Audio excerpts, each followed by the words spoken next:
La niña lloraba y suplicaba sin hacer ruido, para no despertar a la casa, mientras el agua helada ardía en sus dedos y el jabón arrancaba su piel fina. Siempre era antes del sol, los trapos de piso, las ollas engrasadas, el cesto de ropa que nunca terminaba. La mujer que mandaba sobre ella, rubia como un retrato colgado y helado, no necesitaba alzar la voz, bastaba el tintineo de la pulsera contra la porcelana de la taza para que la pequeña corriera.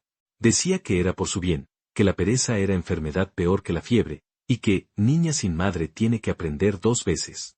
La niña, también rubia, cabello mojado pegado a la frente, respondía con silencio, guardando en la memoria el olor del regazo que perdiera demasiado pronto y el consejo dulce que siempre oyera, que el amor verdadero nunca llama a nadie carga, nunca cobra más de lo que da. La casa quedaba en un lugar que podría ser cualquier lugar, con patios apretados y ventanas donde el polvo dibujaba mapas. Afuera, el rumor de una ciudad que parecía distante, aunque estuviera justo ahí. El hombre que debería ser refugio estaba lejos hacía años.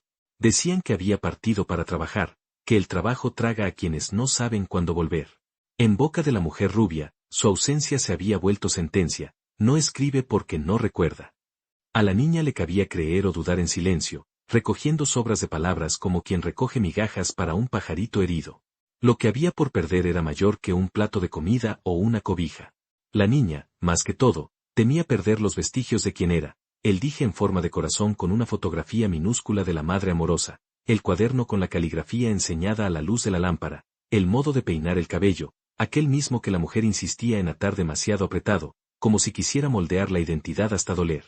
A cada orden, a cada, tú no eres nadie, la niña pegaba el rostro al vidrio de la ventana y repetía, bajito, lo que oyera en voces antiguas, que un recuerdo digno es un lugar donde nadie te manda salir. El primer golpe del destino vino una mañana de viento. La mujer rubia, insatisfecha con el brillo de la cocina, mandó a la niña barrer el patio y después la calle, para que todos vean que en esta casa se trabaja. Allí, entre remiendos de asfalto y hojas secas, un coche oscuro se detuvo y un señor de traje sencillo descendió, rubio también, de barba recortada, un brillo de quien esconde alguna historia grande detrás de ojos contenidos. Preguntó por una dirección con una cortesía que sonaba antigua. La niña señaló. El señor se demoró un segundo más de lo que la cortesía exigía. La mujer, desde la ventana, lo percibió. Y cerró la cortina. Quien viera desde afuera no sabría, pero allí comenzaba a moverse un hilo del ovillo que parecía cerrado hace años. La niña fue enviada, ese mismo día, a hacer horas extras en el depósito de una lavandería, un lugar húmedo, con ropas de desconocidos colgando como fantasmas mansos. El dueño, apurado, confiaba en su obediencia. Quien dictaba el ritmo, sin embargo, eran notas de la mujer rubia, no pares ni para agua, no converses, trae recibo de todo. Mientras contaba botones y doblaba sábanas, la niña guardó el dije en el bolsillo para no rayarlo. Al final de la noche, en el apuro, el dije cayó. Quien lo encontró fue un violinista callejero, que tocaba cerca y quien, al ver el pequeño corazón, reconoció lo que toda la ciudad sabía sin decir, ciertos objetos cargan más pasado que una carta larga. Lo devolvió. Y comentó, con voz baja, que el dije tenía una costura extraña en el fondo, como si escondiera más que una fotografía. La niña guardó la observación como quien guarda un fósforo en un bolsillo mojado. A la mujer rubia no le gustó la demora. Llamó a la niña ingrata por haber perdido segundos y trajo, por primera vez, una amenaza nueva: cambiarían de casa. Había un papel de desalojo sobre la mesa, un aviso de deuda que nadie sabía que existía. La niña miró los rincones que conocía como amigos antiguos, las marcas en la pared, el sonido de las tablas, y sintió el piso transformarse en cubierta de barco. Eso era lo que temía, que, al forzar un cambio, la mujer borrara lo poco de historia que aún quedaba, como quien borra tiza con la palma de la mano. Al día siguiente, el señor rubio del coche oscuro reapareció, ahora como comprador interesado. No lo dijo, pero ese era el papel que eligiera para sí: llegar como inversionista, hacer preguntas, observar el trato dispensado a la criatura. El intermediario era un notario de habla suave que conocía a todo el mundo y a nadie al mismo tiempo. Cuando el señor entró, la niña estaba recostada en el marco de la puerta, comida ya lista, paños planchados, ojos de quien mide distancias. La mujer, sonriente como una fotografía de revista, ofreció café y describió la casa como una carga, difícil de mantener sin la cooperación de la niña, que es rebelde y no quiere estudiar. El señor, sin alzar la voz, pidió ver los rincones. Al subir al desván, vio un arcón cerrado por un candado oxidado. La mujer dijo que era chatarra antigua. La niña, con el corazón latiendo al ritmo del violín, pensó en el dije y la costura extraña. El señor, antes de bajar, vio en la pared un rectángulo más claro, la marca de un cuadro retirado. Y guardó esa ausencia como quien guarda un indicio. La vuelta siguiente nació de las cosas pequeñas. Por la noche, con la casa en tinieblas, la niña tomó el dije y, con la punta de una aguja, abrió despacio la costura escondida. De allí salió un papel doblado muchas veces, con letras pequeñas y firmes, la caligrafía que reconocería aún en la oscuridad, la de la madre. La nota no era despedida ni lamento. Era instrucción de cuidado, un mapa íntimo. Allí, la madre recordaba que dejara, en el banco de la calle principal, un pequeño ahorro a nombre de la hija, para cuando alguien quiera decidir tu destino sin preguntar.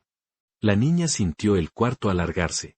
Tenía en las manos no apenas una cantidad, sino un reconocimiento silencioso. La madre, amorosa, continuaba protegiendo como podía. Guardó el papel de nuevo, prometiéndose a sí misma que un día lo mostraría a alguien que mereciera saber. La mujer rubia vio el cambio en la mirada de la niña y se puso alerta. En pocos días, apareció con un formulario para un pensionado distante que aceptaba menores como aprendices. Habló de oportunidad, de recomenzar bajo otro nombre. La niña, por dentro, entendió, era otro modo de borrarla. El señor rubio del coche, que circulaba por el barrio como quien mide vientos, supo de la decisión por boca de un vendedor de periódicos, de esos que conocen todo antes que los demás. Y apresuró el paso del propio plan, buscó discretamente a la antigua directora de una escuela del barrio, jubilada, que vivía sola y tenía un hábito terco de creer en lo que los niños no consiguen decir en voz alta. Ella, cabellos blancos atados con hebillas discretas, aceptó ayudar. La niña, al tocar su timbre con la excusa de pedir prestado un libro escolar, fue recibida con té y la pregunta correcta, ¿qué estás tratando de salvar? Mientras tanto, la mujer rubia armó otro golpe. En la lavandería, desaparecieron piezas valiosas. No demoró para que alguien comentara que la niña estuviera por último en el depósito. El dueño, temeroso, exigió que abriera la mochila. La mujer apareció, como mediadora, y fingió sorpresa al encontrar un pañuelo de seda allí dentro. La niña no lloró. Apenas repitió, con la serenidad que la madre le enseñara, no es mío. Quien puso la verdad en su lugar fue la cámara antigua del pasillo, que nadie recordaba que existía, excepto un técnico de mantenimiento que guardaba el gusto por cosas obsoletas. Al revisar las imágenes, vieron a la mujer rubia entrar antes que la niña y esconder el pañuelo. La noticia corrió. El señor rubio del coche supo. Y retomó una certeza antigua, la casa precisaba ser expuesta a la luz. El día marcado para la visita al banco, la mujer alegó una enfermedad repentina, y tomó la nota de las manos de la niña, diciendo que iría a resolver legalmente la situación. La antigua directora la interceptó en el portón, alegando tener un recado del notario. El señor rubio del coche aguardaba algunos pasos, miradas cruzadas con la niña que, sin entender todo, comprendía lo esencial. Había adultos que se acordaban de ser justos. La directora pidió que todos fueran hasta el cartorio. Allá, delante de carpetas y sellos, el notario trajo documentos antiguos, originales, cartas registradas que, por primera vez, alguien se dispuso a buscar. Cartas firmadas por un hombre rubio distante, dirigidas a la hija y a la casa, cartas que nunca llegaron a las manos correctas. Eran decenas. La letra era la misma del cuaderno de la niña, solo que en trazos masculinos. Hablaban de añoranza, de promesas de retorno, de pequeñas cantidades enviadas regularmente. Y de un amor que, al contrario de lo que decían, no se había apagado. La mujer intentó decir que eran falsificadas. El notario, con calma, señaló el error constante en las firmas de los recibos de retiro, siempre con la misma inclinación de quien escribe para imitar, no para decir. La vieja directora, sin rabia, resumió, alguien había hecho de la ausencia un arma. La niña sostuvo firme el dije. El señor rubio del coche, entonces, quitó la máscara que él mismo eligiera vestir. Dijo el propio nombre, que no era lo que importaba. Lo que importaba era el hecho, él era el padre. Las cartas eran de él. El empeño de volver fuera mayor que los muros que pusieron en su camino. El silencio que se hizo no fue de escándalo, sino de reposición de las cosas en su lugar. El retorno de aquel hombre fue una vuelta que la ciudad entera pareció sentir. Supieron, en poco tiempo, que el trabajo de lejos rindiera frutos, que comenzara como operario en un oficio honesto y se transformara en empresario de un ramo que, irónicamente, preservaba el mismo cuidado con las manos y con los detalles que la madre de la niña enseñara en una mesa iluminada por vela. Se volviera millonario sin aspavientos, el tipo de riqueza que viste abrigo antiguo por respeto al pasado. El miedo de la niña no desapareció de inmediato. El amor no borra sustos de un día para otro. El padre, percibiendo eso, prometió dos cosas: que nadie decidiría nada por ella sin pedir, y que la memoria de la madre continuaría siendo lugar de fiesta, no de añoranza triste. La mujer rubia, aunque expuesta, no salió de la casa aquel día. Intentó negociaciones, invocó una protección que no tenía, recordó que cuidara de la niña. El padre, con una firmeza cortés, pidió un tiempo para arreglar las cosas sin espectáculo. Mientras tanto, llevó a la niña a conocer el taller que montara discretamente en un galpón, mesas de madera, luz blanca, personas riendo bajo mientras cosían piezas finas, fotografías de referencias que recordaban las manos de la madre de la niña. Allí, la niña fue invitada a aprender, a estudiar en horarios decentes, a tener tareas que no robaran su infancia. La antigua directora se ofreció para refuerzo escolar. El violinista callejero comenzó a pasar las tardes de sábado para enseñar a oír música con el cuerpo todo. Pequeñas reparaciones, nacidas no de lástima, sino de reconocimiento. Otra vuelta vino cuando la niña, ya con la cabeza fuera del agua, llevó el dije al padre y la nota del ahorro. En el banco, la gerente, que fuera alumna de la madre y todavía recordaba su dulzura, confirmó la existencia de la cuenta, mantenida sin que nadie supiera. Allí estaba, una vez más, la mano de la madre garantizando brechas de libertad para la hija. Con ese dinero y más un aporte del padre, decidieron regularizar la casa y asegurar que la niña tuviera el derecho de permanecer allí, si quisiera. La mujer rubia se opuso, presentó un contrato de venta antiguo. El notario, de nuevo, vio el mismo error de inclinación en la firma. El contrato caería. Ella, acorralada, finalmente admitió que temiera desde el comienzo que la memoria de la madre y la presencia del padre la dejaran afuera. Habló de envidia, de celos, de una voluntad confusa de ser reconocida por lo que nunca sería dado a la fuerza. No hubo grito, ni venganza. Hubo solo la constatación de que cada gesto de ella transformara amor en obstáculo. Restaba un arreglo final, que no podía ser postergado, un encuentro con una mediadora del tribunal de familia, una mujer que, años antes, aprendiera a escribir cartas de recomendación con la madre de la niña, cuando todavía era joven e insegura. La mediadora oyó las partes, pidió silencio para que la niña hablara, llamó al padre de vuelta a la realidad cuando la ansiedad amenazó atropellar, y propuso una solución que parecía simple y, justamente por eso, exacta: la niña quedaría con el padre, con visitas supervisadas a la mujer, sí y mientras la niña quisiera. La casa permanecería siendo de la niña. La mujer asumiría un compromiso de tratamiento para lidiar con la necesidad de control que la hiciera herir. No era castigo para satisfacer a nadie, era un camino para que cada uno volviera a ser responsable del propio reflejo. La noticia del arreglo esparció una brisa nueva por las calles. La niña volvió a la escuela en horario normal, en una feria literaria del barrio, recitó un texto que escribió sola, recordando a la madre con palabras simples y claras, sin lágrimas fáciles. Ganó un premio pequeño, de esos que caben en la palma de la mano y llenan la vida toda. El padre, discreto, sonrió de costado. La antigua directora, al lado, apretó el paraguas como quien sostiene una antorcha. El violinista, al fondo, tocó una melodía leve. Y la mujer rubia, en medio de la platea, mantuvo la cabeza erguida, tal vez por primera vez sin fingimiento, como quien entiende que la autoridad verdadera solo nace cuando se desiste de tomar la identidad del otro. Sin embargo, no todo estaba resuelto. La mujer rubia, aunque aceptara las condiciones, comenzó a mostrar señales de que la batalla interna continuaba. En las visitas supervisadas, miraba a la niña con una mezcla de arrepentimiento y resistencia, como si parte de ella todavía quisiera reclamar un territorio que nunca fue suyo. La niña, por su parte, aprendía a establecer límites con la dulzura firme que la madre le enseñara en memoria. Cuando la mujer intentaba dar órdenes disfrazadas de sugerencias, la niña respondía con cortesía pero con claridad: gracias, pero decidiré por mí misma. El padre observaba estas interacciones con una atención callada. Había aprendido, en los años de distancia, que el dinero podía abrir puertas pero no podía sanar heridas. Cada noche, antes de dormir, escribía en un diario pequeño las observaciones del día, como si estuviera reconstruyendo el tiempo perdido palabra por palabra. Escribía sobre cómo la niña aprendía a coser en el taller, sobre sus preguntas inteligentes durante la cena, sobre el modo en que acariciaba el dije antes de guardarlo cada noche. Escribía también sobre sus propios miedos, el temor de no ser suficiente, de llegar tarde, de que las cicatrices fueran demasiado profundas. Una tarde, mientras organizaban el desván de la casa, encontraron más rastros del pasado. Entre cajas polvorientas había álbumes de fotografías que la mujer rubia había escondido, imágenes de la madre de la niña en diferentes etapas de la vida. La niña las sostuvo con manos temblorosas, como si fueran reliquias sagradas. Allí estaba su madre joven, sonriendo junto al padre, el vientre apenas abultado anunciando la llegada de la niña.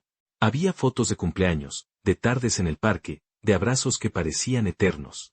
Cada imagen era una prueba tangible de que el amor había sido real, de que no todo había sido inventado o distorsionado por la ausencia. El padre, al ver las fotografías, tuvo que sentarse. Las lágrimas que había contenido durante años finalmente encontraron camino. La niña, en un gesto de comprensión que iba más allá de su edad, se sentó junto a él y apoyó la cabeza en su hombro. No dijeron nada. No era necesario. El silencio entre ellos era diferente del silencio que la mujer rubia imponía. Este era un silencio de compañía, de reconocimiento mutuo, de dos personas que habían perdido la misma estrella y finalmente se encontraban bajo el mismo cielo. La antigua directora, quien visitaba regularmente para ayudar con las tareas escolares, notó el cambio. La niña comenzaba a florecer de maneras sutiles pero profundas. Hacía preguntas con más confianza, reía sin mirar alrededor para ver si era permitido, expresaba opiniones sin disculparse primero. Un día, durante una lección de matemáticas, la niña dijo algo que hizo a la directora detenerse. Antes pensaba que los números solo servían para contar las cosas que faltaban. Ahora veo que también sirven para medir lo que crece. El taller del padre se convirtió en un lugar de transformación no solo para la niña, sino para toda la comunidad. Jóvenes del barrio comenzaron a llegar, atraídos por la promesa de aprender un oficio sin sacrificar la educación. El padre, fiel a su palabra, estableció horarios que respetaban el tiempo de estudio y nunca exigía más de lo que era justo. Entre los aprendices había historias similares a la de la niña, familias rotas, ausencias inexplicables, adultos que habían olvidado cómo cuidar sin controlar. El violinista callejero, que ahora tenía un nombre, Sebastián, se volvió una presencia constante. Sus lecciones de música eran en realidad lecciones de vida. Enseñaba que cada nota tenía su tiempo, que el silencio era tan importante como el sonido, que la belleza nacía de la combinación de disciplina y libertad. La niña aprendió a tocar melodías sencillas, y en cada acorde encontraba una manera de expresar lo que las palabras no alcanzaban. El clímax aconteció sin estampidos, una mañana de cielo muy azul, pero no en el patio del taller como todos esperaban. Sucedió en el desván, frente al arcón oxidado que el padre había visto en su primera visita a la casa. Durante semanas, ese arcón había permanecido allí, cerrado, guardando secretos que nadie se atrevía a abrir. Hasta que un día, la niña decidió que había llegado el momento de enfrentar lo que fuera que estuviera escondido. Con el padre, la antigua directora y, sorprendentemente, la mujer rubia presente, abrieron el candado con una llave que encontraron en el antiguo cuaderno de la madre. Lo que descubrieron dentro cambió todo lo que creían saber. El arcón no contenía chatarra. Contenía cartas. Cientos de cartas. Pero no eran solo las cartas del padre que el notario había encontrado. Había también cartas de la madre, escritas antes de su partida, dirigidas a la niña para ser abiertas en diferentes momentos de su vida.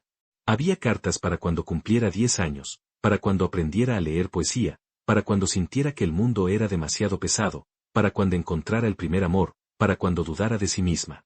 Pero lo más impactante estaba en el fondo del arcón, un diario de la mujer rubia. Un diario que revelaba una verdad que nadie, ni siquiera ella misma, había tenido el coraje de admitir en voz alta. La mujer rubia, cuyo nombre verdadero era Elena, había sido mejor amiga de la madre de la niña. Habían crecido juntas, compartido sueños, prometido cuidar una de la otra siempre. Cuando la madre enfermó, Elena prometió cuidar de la niña, como si fuera propia. Pero lo que comenzó como un acto de amor se transformó en algo torcido por el dolor no procesado y la culpa. Elena escribía en su diario, no pude salvarla. Era mi mejor amiga y no pude hacer nada mientras se desvanecía. Prometí cuidar a su hija, pero cada vez que la miro, veo mi fracaso. Cada vez que sonríe como ella sonreía, siento que me acusan de no haber sido suficiente. Entonces, sin querer, la castigo por parecerse tanto a quien perdí. La amo y la odio al mismo tiempo, porque es la prueba viviente de que no fui capaz de mantener a mi amiga aquí. El silencio en el desván era absoluto. La niña sostenía el diario con manos temblorosas. El padre tenía la mandíbula apretada, conteniendo emociones que amenazaban desbordarse. La antigua directora tenía lágrimas rodando por las mejillas. Y Elena, la mujer rubia, estaba de rodillas, sollozando de una manera que parecía venir desde lo más profundo de su ser. Lo siento, repetía Elena entre lágrimas. Lo siento tanto. Intenté amarte como ella hubiera querido, pero no sabía cómo amar sin controlar. Tenía tanto miedo de perderte también, de fallar otra vez, que te apreté tan fuerte que casi te rompo. Intercepté las cartas de tu padre porque temía que si él volvía, si alguien te amaba mejor que yo, entonces mi promesa a tu madre no valdría nada. Me convencí de que solo yo podía cuidarte, que solo yo tenía derecho, porque fui yo quien estuvo allí al final. Pero había más. En el fondo del arcón, debajo de todas las cartas y el diario, había un sobresellado con el nombre del padre. Dentro, una carta de la madre, escrita en sus últimos días, explicando todo. La madre sabía que Elena sufría, sabía que su amiga cargaba con culpas que no le correspondían. En la carta, pedía perdón al padre por pedirle que se fuera a trabajar lejos, explicando que lo hizo para poder dejarle a él y a la hija un futuro sin deudas, sin la carga de los gastos que su enfermedad traía. Sé que Elena cuidará de nuestra hija, escribía la madre. Pero también sé que el dolor puede transformar el amor en cadenas. Por eso escondí el ahorro, por eso dejé las cartas para nuestra niña, por eso te pido que vuelvas cuando puedas. No como salvador, sino como padre. Elena necesitará ayuda para soltar, y nuestra hija necesitará saber que el amor verdadero da alas, no jaulas. La madre había visto todo. Había previsto la lucha de Elena con el duelo, había anticipado cómo el control podría disfrazarse de cuidado. Y había dejado un camino de migajas para que, cuando llegara el momento, todos pudieran encontrar la salida del bosque. El padre leyó la carta en voz alta, su voz quebrándose en varios momentos. Cuando terminó, miró a Elena no con rabia, sino con comprensión. Ella te conocía, dijo suavemente. Sabía que lucharías con esto. Y aún así, confió en ti. Porque sabía que, debajo de todo el dolor, todavía eras la mujer que había sido su amiga. Elena levantó la mirada, los ojos rojos e hinchados. No merezco ese perdón. Tal vez no, respondió la niña, hablando por primera vez desde que abrieron el arcón. Su voz era firme pero no cruel. Pero mi madre pensaba que sí. Y quizás ella sabía algo que nosotros todavía estamos aprendiendo. La antigua directora se acercó a Elena y la ayudó a levantarse. El duelo no procesado es como veneno, dijo con gentileza. Envenena todo lo que tocas, incluso las cosas que más amas. Pero hay antídoto. Se llama verdad, perdón y tiempo. Esa revelación cambió la dinámica entre todos. Elena, finalmente confrontada con la raíz de su comportamiento, aceptó no solo el tratamiento que la mediadora había sugerido, sino que buscó ayuda especializada para procesar el duelo que había cargado en silencio durante años. Asistió a grupos de apoyo, comenzó terapia, y lentamente aprendió a separar a la niña de la amiga que había perdido. El padre, por su parte, entendió que su regreso no era solo sobre recuperar a su hija, sino sobre completar un círculo que la madre había trazado antes de partir.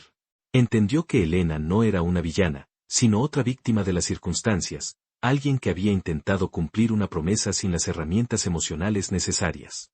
Y la niña, en medio de todo, encontró algo inesperado, la capacidad de perdonar sin olvidar, de reconocer el dolor de otros sin asumir la responsabilidad de sanarlo, de honrar la memoria de su madre no solo guardando sus objetos, sino viviendo según sus enseñanzas.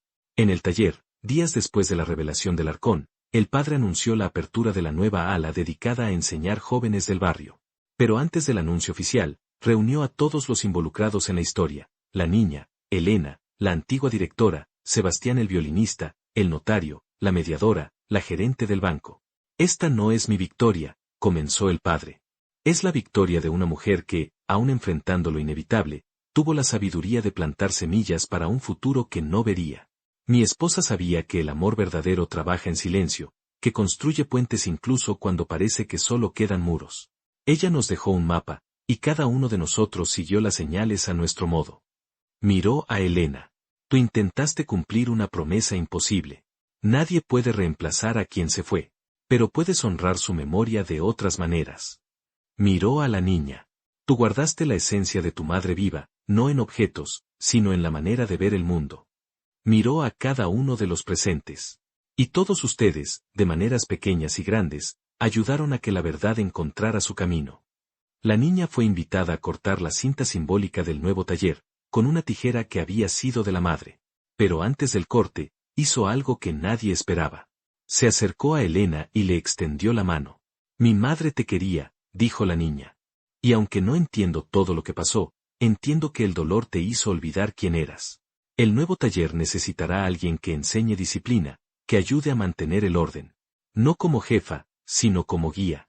Cuando estés lista, si quieres, hay un lugar para ti aquí.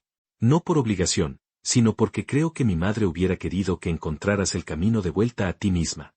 Elena no pudo contener las lágrimas. No eran lágrimas de autocompasión, sino de alivio profundo, de alguien que finalmente podía comenzar a perdonarse a sí misma. Necesito tiempo, dijo con voz quebrada. Necesito aprender a ser la persona que tu madre recordaba, no la que me convertí. El tiempo lo tienes, respondió el padre. Y cuando estés lista, la puerta estará abierta. La niña cortó la cinta. El aplauso fue contenido pero sincero. Y en ese momento, con el sol entrando por las ventanas del taller, todos sintieron la presencia invisible de la madre, como si estuviera allí, sonriendo, viendo cómo las semillas que plantó finalmente florecían. Las semanas que siguieron a la gran revelación trajeron cambios profundos para todos. La ciudad, que antes desviaba la mirada, comenzó a prestar atención de manera diferente. Las familias empezaron a pedir ayuda a las personas correctas, el cartorio recibió menos firmas torcidas, la lavandería instaló estantes más altos para que nadie confundiera mochilas. El espanto se transformó en movimiento, y el movimiento en esperanza. Elena cumplió su palabra. Se inscribió en un programa intensivo de terapia de duelo y asistió religiosamente a cada sesión. Al principio, era doloroso. Cada sesión la obligaba a enfrentar verdades que había enterrado bajo capas de control y negación. Tuvo que reconocer que, en su intento de mantener viva la memoria de su amiga, había casi destruido lo más precioso que esa amiga le dejó, su hija. La terapeuta, una mujer de mediana edad con ojos comprensivos pero firmes, le preguntó una vez, ¿qué crees que tu amiga querría que hicieras con el dolor? Elena no supo responder de inmediato. Tardó semanas en encontrar las palabras.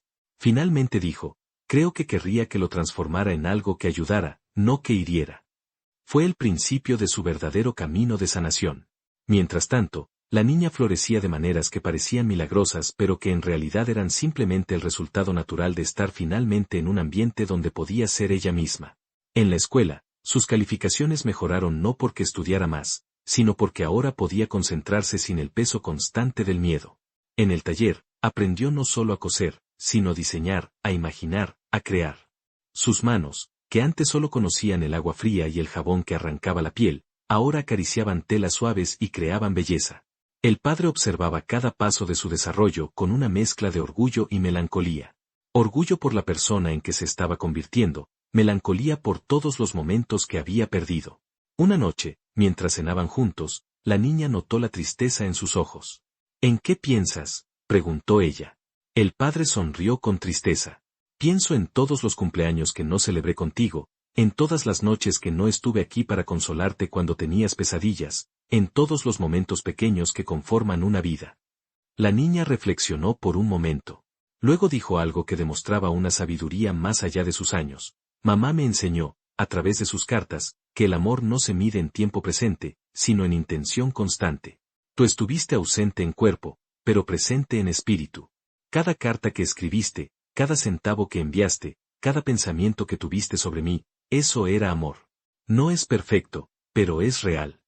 El padre sintió un nudo en la garganta. ¿Cómo había criado la madre a una niña tan comprensiva, tan capaz de ver más allá del dolor? En el taller, los jóvenes aprendices comenzaron a llegar en mayor número. Cada uno traía su propia historia de dolor, de ausencias, de adultos que habían olvidado cómo cuidar sin controlar. El padre y la antigua directora trabajaban juntos para crear un ambiente donde los jóvenes pudieran sanar mientras aprendían. No se trataba solo de enseñar un oficio, sino de reconstruir la confianza en los adultos, en el futuro, en sí mismos. Sebastián, el violinista, se convirtió en una figura clave en este proceso. Sus lecciones de música se transformaron en lecciones de vida. Enseñaba que cada persona era como un instrumento único, que nadie sonaba igual a otro, y que eso era hermoso. Enseñaba que los errores eran solo notas que buscaban su lugar correcto, que la práctica no era castigo sino crecimiento, que la belleza nacía de la vulnerabilidad. Una tarde, durante una de sus lecciones grupales, un joven preguntó, ¿cómo sabes cuando una canción está terminada? Sebastián sonrió. Una canción nunca está realmente terminada. Solo llega a un punto donde decides dejarla ir, donde confías en que ha dicho lo que necesitaba decir. La vida es igual. No buscamos la perfección, buscamos la completitud. La niña, que estaba presente en la lección, sintió que esas palabras se aplicaban no solo a la música, sino a su propia historia. Su vida nunca sería perfecta. Siempre habría cicatrices del tiempo con Elena, siempre habría preguntas sin respuestas sobre por qué las cosas sucedieron como sucedieron. Pero podía estar completa. Podía ser suficiente. Elena, después de meses de terapia, pidió permiso para visitar el taller. No como participante, no todavía, sino solo como observadora. Quería ver lo que estaba sucediendo, entender mejor el legado que la madre de la niña había iniciado. El padre y la niña consultaron con la mediadora, quien sugirió que podría ser un paso positivo si Elena estaba genuinamente comprometida con su proceso de sanación. La visita fue incómoda al principio. Los jóvenes aprendices, algunos de los cuales conocían fragmentos de la historia, miraban a Elena con desconfianza. Pero Elena no intentó justificarse ni explicar. Simplemente observó en silencio, viendo cómo el padre interactuaba con los jóvenes con paciencia, cómo la antigua directora los guiaba con gentileza firme, cómo Sebastián los inspiraba con música. Al final del día, Elena se acercó a la niña. Gracias por dejarme venir, dijo. Ver esto me ayuda a entender lo que tu madre intentaba construir, no solo para ti, sino para todos los niños que necesitan un lugar seguro. La niña asintió. Todavía estoy aprendiendo a confiar en ti, dijo con honestidad. Pero creo que eso es normal. La confianza se construye, no se regala. Lo sé, respondió Elena. Y no espero que sea fácil ni rápido. Solo espero tener la oportunidad de mostrar, con el tiempo, que puedo ser mejor que quien fui. En la escuela, la niña se destacó en la feria literaria con un ensayo sobre el perdón. No era un ensayo ingenuo sobre olvidar el dolor, sino una reflexión madura sobre cómo el perdón es más para quien perdona que para quien es perdonado, sobre cómo soltar el resentimiento no significa aprobar el daño, sino liberarse del peso de cargarlo. El ensayo decía en parte, mi madre me enseñó que el amor verdadero nunca llama a nadie carga. Aprendí también que el dolor no procesado puede hacer que olvidemos esa enseñanza. Perdonar no es decir que lo que pasó estuvo bien. Es decir que no dejaré que lo que pasó defina quién soy. Mi identidad no está en las manos que me hirieron, sino en las manos que me formaron con amor. El ensayo ganó el primer lugar. La antigua directora lloró de orgullo. El padre aplaudió con todas sus fuerzas. Y Elena, desde atrás, también aplaudió, con lágrimas silenciosas rodando por sus mejillas, lágrimas que esta vez no eran de culpa, sino de esperanza. El momento más significativo de este periodo vino cuando la gerente del banco, quien había conocido a la madre y mantenido en secreto el ahorro, organizó una pequeña ceremonia. Reveló que la madre no solo había dejado dinero, sino también instrucciones específicas sobre cómo usarlo. Parte debía ser para la educación de la niña, parte para el futuro taller que la madre había soñado que su esposo crearía, y parte, sorprendentemente, para ayudar a Elena a encontrar su propio camino cuando llegara el momento. Incluso en sus últimos momentos, explicó la gerente, tu madre pensaba en todos. Sabía que Elena sufriría, que se sentiría perdida sin ella, que el dolor la transformaría. Y dejó algo para ayudarla a encontrar el camino de vuelta. Elena, presente en la ceremonia, quedó sin palabras. ¿Por qué? Fue todo lo que pudo decir. Después de todo lo que hice. Porque ella te conocía mejor que tú misma, respondió la gerente con suavidad. Y porque el amor verdadero apuesta por las personas incluso cuando esas personas todavía no pueden apostar por sí mismas. Con ese dinero, Elena decidió no solo continuar su terapia, sino también entrenar para convertirse en consejera de duelo, para ayudar a otros que estuvieran pasando por lo que ella pasó. Era su manera de honrar a su amiga, de transformar el dolor en propósito, de asegurar que su error sirviera como advertencia y guía para otros. Los meses se convirtieron en un año. El taller prosperó, no solo como negocio, sino como comunidad. Familias enteras comenzaron a sanar viejas heridas, inspiradas por la historia de la niña rubia que recuperó su voz. El padre, aunque millonario, mantenía la humildad de quien conoce la diferencia entre tener y ser. Usaba su riqueza para crear oportunidades, para abrir puertas, para asegurar que ningún niño tuviera que elegir entre educación y supervivencia. La antigua directora, quien había dedicado su jubilación a ayudar a la niña, encontró un nuevo propósito. El taller se convirtió en su segundo hogar, donde podía usar toda su experiencia de décadas enseñando para moldear no solo mentes, sino corazones. Sebastián, el violinista callejero que encontró el dije caído, se convirtió en director musical del programa para jóvenes. Su historia personal, de alguien que había elegido el arte sobre la comodidad, inspiraba a los jóvenes a perseguir sus pasiones sin miedo.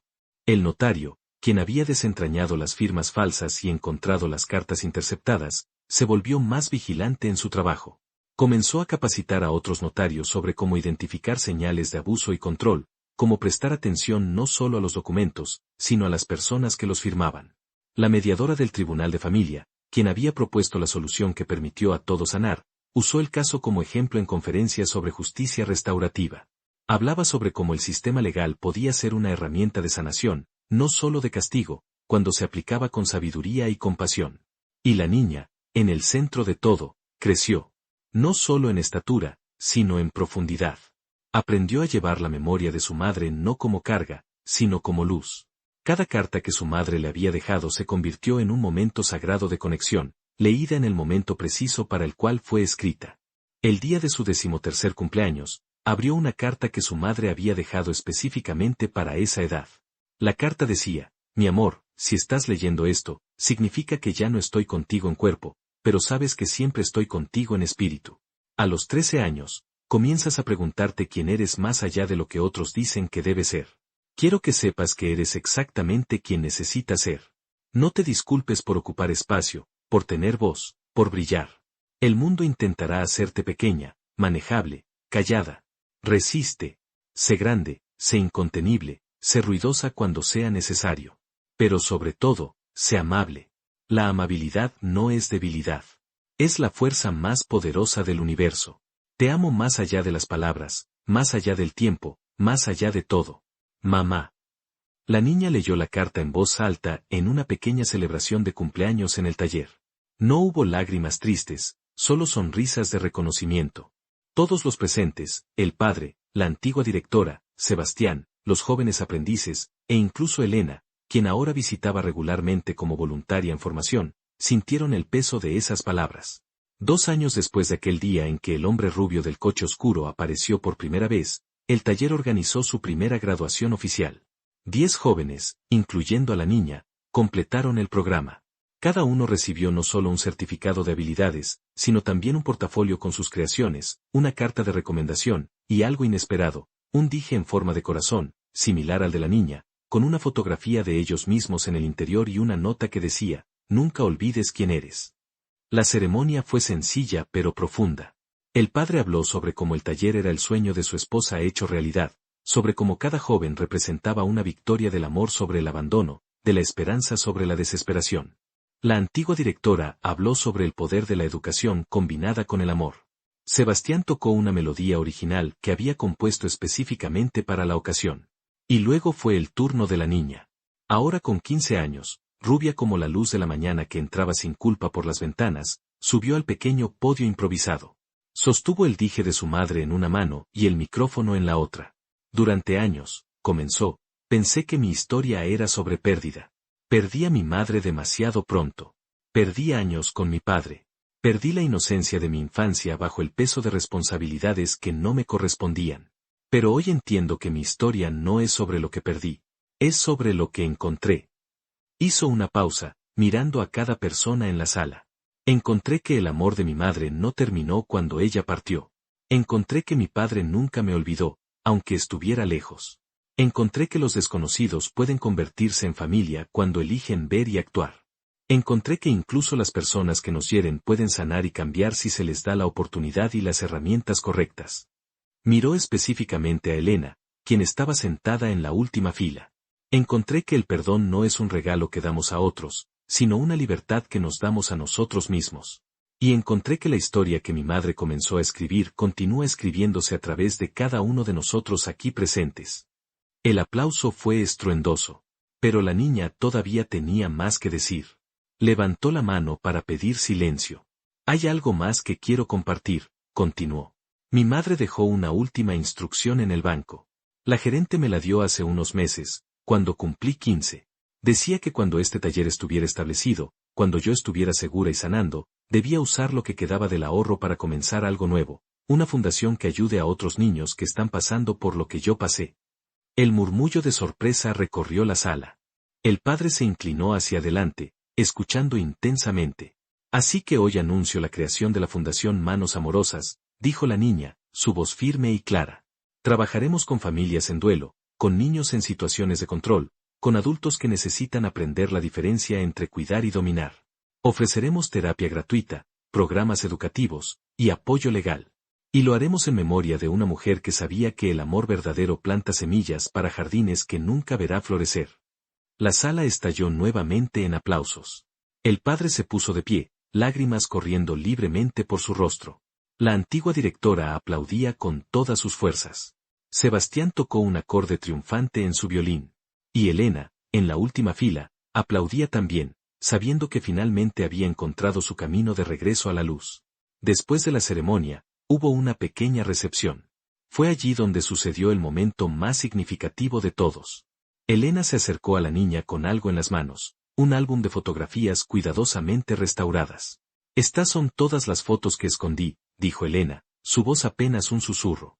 Las restauré, las organicé cronológicamente, y escribí al reverso de cada una todo lo que recuerdo sobre ese momento.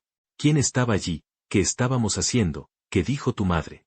Es mi manera de devolverte lo que te quité, tu historia completa. La niña tomó el álbum con manos cuidadosas. Lo abrió y vio imagen tras imagen de su madre, sonriendo, viviendo, amando. Gracias, dijo simplemente. Y luego, para sorpresa de todos, incluyendo la de ella misma, abrazó a Elena. El abrazo fue breve pero genuino. No borraba el pasado, pero creaba un puente hacia el futuro. El padre, observando desde un lado, sintió algo liberarse en su pecho. El círculo estaba completo. La promesa que hizo a su esposa, de volver y cuidar de su hija, se había cumplido. Pero más que eso, el sueño más profundo de su esposa, de crear un mundo donde el amor fuera más fuerte que el dolor, estaba tomando forma tangible. Esa noche, en la casa que casi fue vendida como peso muerto pero que se convirtió en puerto, el padre y la niña se sentaron juntos con el álbum de fotografías. Pasaron cada página, compartiendo recuerdos, el padre llenando los espacios en blanco de los primeros años de vida de la niña compartiendo lo que su madre le había enseñado en sus últimos días. ¿Crees que ella estaría orgullosa?, preguntó la niña en algún momento. El padre no dudó. Creo que ella está orgullosa. Donde sea que esté, sé que está sonriendo, viendo cómo su hija tomó el dolor y lo transformó en propósito, cómo su amor se multiplicó a través de ti.